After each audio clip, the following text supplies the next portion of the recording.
Gasilci so bili namreč že od vsega začetka tesno vpeti v delovanje kraja. 90 let to je dolga doba za društvo, ne.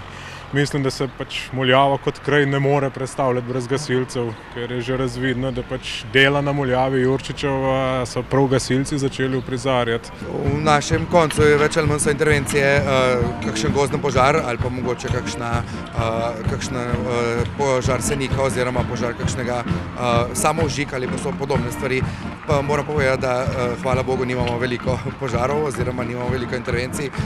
Tudi zato se toliko bolj načrtno ukvarjajo z mladimi.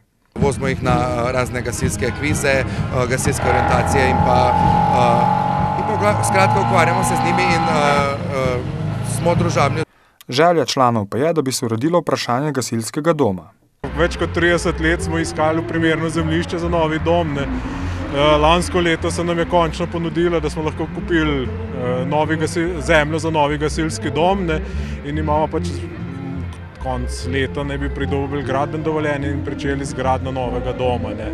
V društvu je trenutno v vseh kategorijah 177 članov, od tega približno 20 usposobljenih gasilcev.